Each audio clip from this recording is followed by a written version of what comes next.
Welcome to Thinking Through the Darkness, a Lore by Spec podcast, with me, your host, Spec. This is a podcast where we talk through all of the pre-production that goes into making the theories that you see on the Lore by Spec channel and its associated channels. Let's get the shilling out of the way first. If you haven't gone and subscribed and liked and commented on the videos on Lore by Spec on the YouTube channel, please go ahead and do that now. That's one of the best ways that you can support me. This podcast is also available anywhere that you can find podcasts. So if you are listening, if you could like the podcast and maybe leave a little review, that does wonders for the algorithm on the podcast side, which really helps. And if you want to help support this podcast, this is the only one that currently doesn't use free tools. And since it's a paid thing, if you have the means to contribute to this, the link for this is in my description for my Ko-Fi. This helps me keep the light on and pay for all of the things that go into making this podcast a quality project. One of the characters who I don't think gets talked about as much as they should in terms of Kingdom Hearts lore is Naminé. Because she's truly one of the least mined characters that we have in Kingdom Hearts. And admittedly, she is also one of the least fleshed out in terms of her files in the character files. It barely takes up the best part of 2 pages. And I can't help but pause at that and consider why exactly that might be. Because it doesn't really make sense. If Naminé is a witch and is something very distinct to the pattern that we see of heartless versions, nobody versions, and what people turn into. Because, let's face it, when Kingdom Hearts 1 happened, when Sora died, he split off into his pureblood Heartless form, which we actually play a little bit of in Kingdom Hearts 1. And we also see his nobody form, which is Roxas. So that's all well and good. That's all pretty normal in terms of what we expect. Ironically, we haven't seen Terra's nobody, and we haven't seen Aqua's nobody. And you would assume that if somebody has been essentially taken over and they're spirited, split into their will, their spirit, and then their body being inhabited, that those would probably pass some sort of criteria for creating a nobody. I would also assume that being yeeted into the dark margins would also be enough criteria for developing a nobody. But we don't see the Wayfinder Trio developing a nobody. But the only other nobody that we do have here is Naminé. He was splintered off from Kairi, but this nobody has specific powers. She's described as a witch. I currently have the character files in front of me, and I'm going to read out what the entries say about her, and then we'll kind of talk a little bit more about what's actually happening here. So Naminé. Kairi's nobody, a witch with the ability to manipulate the memories of Sora and those connected to him. Naminé shatters Sora's memories under orders from Malusha, but when she meets Sora, she confesses everything. After she's freed from Castle Oblivion, she works with Diz and Riku to restore Sora's memory. After that, she returns to Kairi, but when a powerful impact of darkness sends her to the final world, she's reunited with Sora.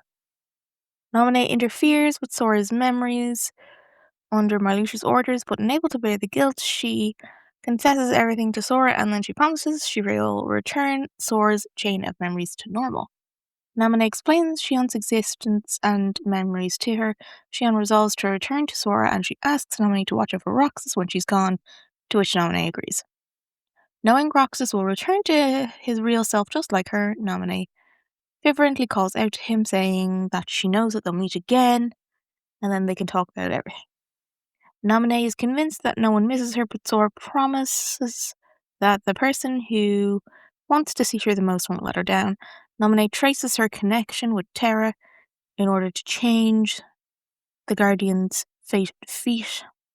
Naminé is surprised to see Sora, who's returned to the past. Naminé calls out to Terra's heart, but it's too steeped in darkness, so instead she brings out his most powerful thoughts.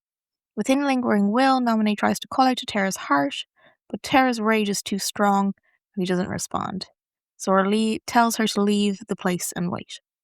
So then we have Naminé's Chronicles, which is Kingdom Hearts 1 is born as Kairi's Nobody in Castle Oblivion when Sora becomes a Heartless and Kairi's heart within him also leaves the body. Chain of Memories plants the same fake memories in Riku's replica as in Sora. Chain of Memories promises Sora they'll become friends for real when they meet again. 2. Works with Diz to transfer Sora to Twilight Town. 2. Makes contact with Roxas, who's been placed in a data version of Twilight Town. 2. Frees Kairi, who's been held captive in the organization's castle, and helps her meet up with Riku and escape. 2. Returns to her true self, Kairi, after Sora's group defeats Xemnas. Coded. Adds a message to Jiminy's turtle which causes bugs to appear. Data Naminé. Coded. Show Data, Sora, and King Mickey's memories of those who are hurting. Brackets Data Naminé. And 3. Awakens thanks to Ansem the Wise and the others. And then we only have a very short bit called Naminé's story, which is called Another Dream. Besides Kairi and Riku, there was one other girl I was friends with. The 4 of us played together all the time. That was the memory of Sora's that I made up. The scene comes to my mind. The waves breaking on the shore, the white sand. Behind me, the boys were fighting each other with sticks. I stood and began walking towards the bridge. And I sat down at the edge of the bridge and gazed out at the horizon. I closed my eyes. The only thing I could hear was the sound of the waves. What are you doing over here, Naminé? I turned towards the voice from behind me. Sora was standing there. The wind feels nice, I replied, looking at him. I wish I could ride the wind wherever it goes. This again? I laughed. Sora and the others were building a raft. They planned to use it to go to the outside world. You ever want to go back? Sora asked as he sat next to me. Go back? Where? Where would I want to go back to? The place I've always wanted to return to was the sandy white beach. This is the place I could always hear the sound of the waves, but the truth is, the real me, well, I guess I wanted to return to this beach too, didn't I? If there are any other worlds out there, I want to see them all, Sora continued. That's right, Sora has already seen all kinds of worlds, and he met lots of people and made lots of connections and memories. I knew just a little about the fragments of those memories. Hey, aren't you guys forgetting about me? I turned my head at the voice and saw Riku standing there. Kairi was behind him. This was the fake memory of how the 4 of us played together all the time. So I guess I'm the only one working on the raft. Riku looked over his shoulder at her. There was a smile on her face which looked just a little like mine. This place was a special world. A world from which someone left on a trip a very long time ago. An important place within people's memories. I really wish everyone could return to this place, so why aren't they able to? Is what I see an illusion or a dream? Could this be the world I wished for? Or a world that someone else wished for? I don't know the answer. I wonder what happened to that sketchbook I used to draw in. I can hear the sound of the waves. The sound begins to sink into my memories. The only thing I can hear forever is waves. To me, while there's nothing overtly missing from this rendition, a lot of the other stories in the character files do give a sense of at what time point these were written in. With Naminé's story, Another Dream, I'm not sure I can pinpoint where exactly she's speaking about this from, because yes, she's talking about a specific memory and she's talking about Xehanort leaving from Destiny Islands many years ago, but this notion of she's there but quite cognizant that this isn't real. Like, she's quite aware that this isn't real. The fact that she says, I wonder what happened to that sketchbook I used to draw in. That was the conduit of which was the source, in a lot of ways, of her power. We don't ever really get to see it used again in 3 to manipulate or change anything. If I had any bet as to where I think this was written in, I would say this is probably closer to the final world than the Station of Awakening. Because the only thing I can hear forever is the waves. Is sticking out to me that she is stuck in some sort of liminal space. But the interesting thing about this is that even when our protagonists are aware that they are in a dream state, drops occur. That is the mechanic of dream drop distance. They do transfer to another dream. Naminé in this sequence, in Another Dream, it doesn't have the potential to drop. And her future is also uncertain. The boys are playing out the same dialogue because it is what the dialogue actually belongs to Kyrie. And it's interesting because Naminé knows that she doesn't actually really have a point of origin. Her point of origin is Kyrie. This place is what she wants to return to and remain.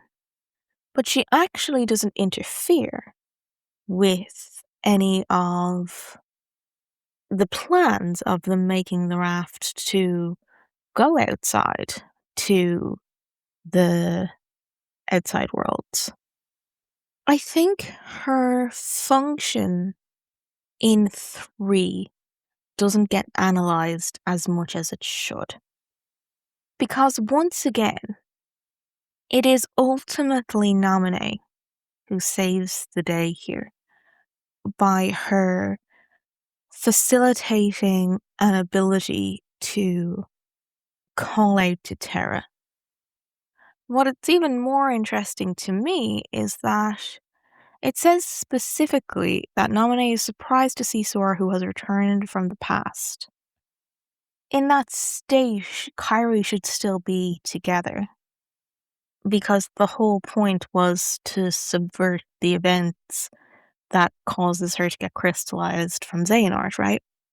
So why at this point is Naminé there at a Station Awakening when she should still, theoretically, still be within Kyrie at this point? It also doesn't make sense that if she was indeed not with Kyrie at that point, if Kyrie had been crystallized at that point, or had been consumed by the demon tides, then surely she should have already become a star. She shouldn't also be able to be at a Station of Awakening. Because the purpose of the final world has been quite clear and quite obvious, that this is where worlds go when this is where people go who are still clinging, where there is no other option to move forward or back. They're kind of stuck there until stuff gets resolved. It's limbo, for want of a better term, right? I'm flicking through to see if I can find the final world entry. Yeah, so a strange sight fills a place with nothing but sky and sea. The endless sky reflected on the water surface underfront, making it seem as though you're floating in the sky. Those who persist, despite their hearts and bodies perishing, wind up here. One of the nameless stars floating in the world is Naminé. She tells Sora that Kyrie is preventing him from fading away. Sora departs in order to resurrect Kyrie and return Naminé to normal. So this is a place where if you don't have stuff that's resolved, that you're kind of stuck there. So how does Naminé end up getting there? That's not really clear to me. Because she certainly shouldn't have the ability to regain form, to have a body at the station of awakening if her body and heart has perished within Kyrie through to Remind. So she shouldn't be able to. She also doesn't exactly have any connection to Terra. I understand in terms of threading people's chains and her having exposure via that, but the Twilight Town crew and the Wayfinder Trio have not had any interaction at this point that would make me believe that Naminé herself could have insight into Terra's plight. So not only how does she know? So we have a couple of confusing paradoxes here.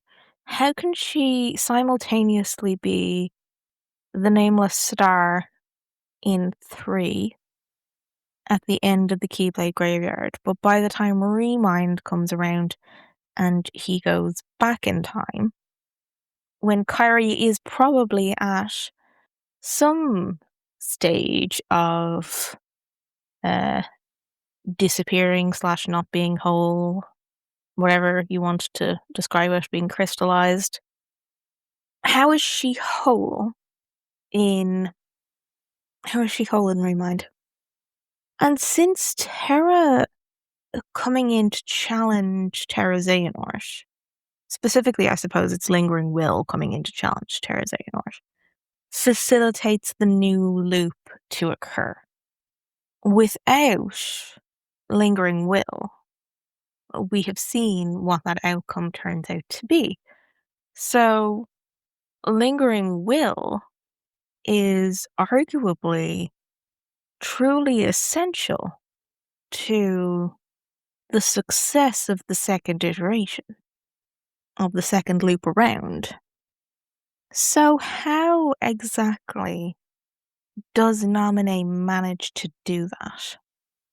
Especially and expressly considering in none of the screenshots does she have her sketchbook. It would make sense in a lot of ways if we took it from the perspective of she was able to sit down and formulate events to being such a thing, draw it out to be such a thing.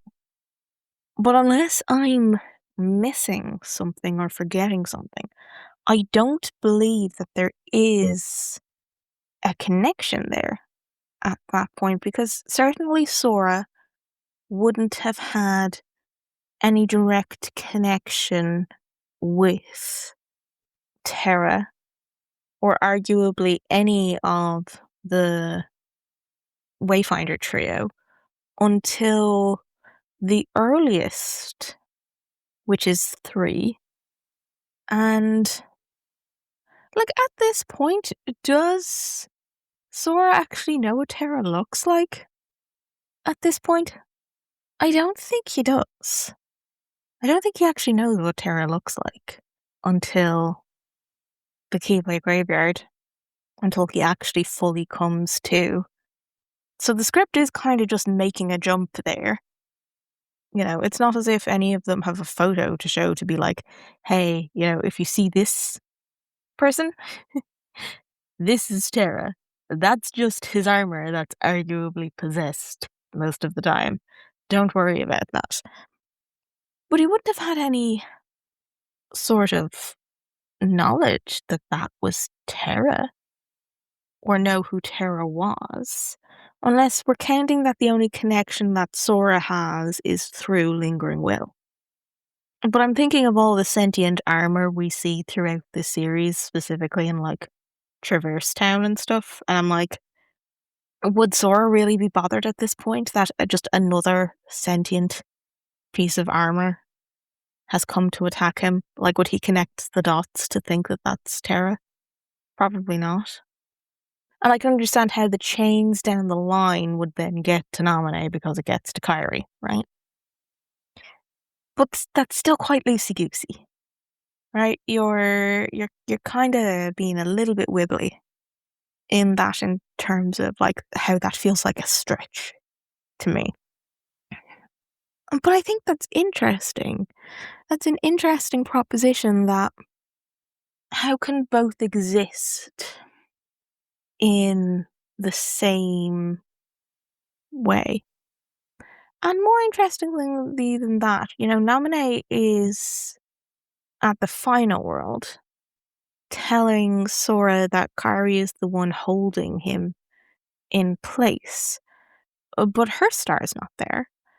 And she appears in the closer to the Station of Awakening in Remind, also fully formed. She's there in the darkness, but surely if Naminé is in the final world, both can't be true at the same time, because that means that they're not reformed, as in Nobody and Heart. So that doesn't make sense. That can't be true at the same time. Naminé can't exist in one plane and Kairi being fully formed in another plane if they are meant to have been if they were meant to be reformed as a full unit in two. That doesn't make a huge amount of sense, that Kairi would just be wandering around by herself unnominated. So that doesn't make a lot of sense either. Hmm. Because I mean, that would mean that there are two different points where two different things are meant to be happening at the same time. And I'm not sure you can do that, even with time travel. Because you are bordering on the only kind of rule canonically that any sort of time travel thing has, which is that you can't meet yourself. And you are borderlining on this being a thing of you can't meet yourself. And Sora does tell Naminé at the Station of Awakening to go back to the final world and wait. But you can't move from the final world because your essence is meant to be all that survived. So that doesn't make sense either. Like I understand that they sit very close together, right? That sleep and awakening, death and awakening are meant to be very close together. But the whole point of those stars being in stasis is that they, as the blurb says, those who persist despite their hearts and bodies perishing. There should be no other way to go. They're waiting until things get resolved. That's why Chirithy has remained where they were for Ven, because Ven would probably end up there at some point eventually anyway. So how can Naminé move between being a star and the Station of Awakening? Also, wouldn't it be a problem that Sora tells Naminé in the past that a place like the final world exists? Wouldn't that break some kind of taboo? that, oh, by the way, limbo exists. Because it is running on the assumption that, you know, please return to limbo and wait. Unsure. But I'm beginning to think you all are picking up what I'm putting down. There's a lot that's happening within Naminé's story and how she behaves, and how she's ultimately the linchpin for how a lot of these things wind up getting fixed. That she absolutely certainly does not get the credits or the deep dives on. So I'm hoping that this talk through will at least give her some sense of justice, that someone has been thinking about how significant of an impact that she's had, and how ultimately the events of 3, how success would not have been viable without her intervention. This has been Thinking Through the Darkness, a Lore by Spec production with me, Spec. Thank you so much for listening. I really appreciate you taking the time to hang out with me today. Just as a reminder, don't forget, if you haven't followed the Lore by Spec YouTube channel, go ahead and subscribe. It's free there. If you haven't taken the time to review the podcast or dropped a like and a comment, those really help too. And if you ever feel inclined to help me keep the lights on over here, head to Ko-Fi, which is in my description, to help support the podcast. Once again, thank you all so very much for listening, and I will see you all next time.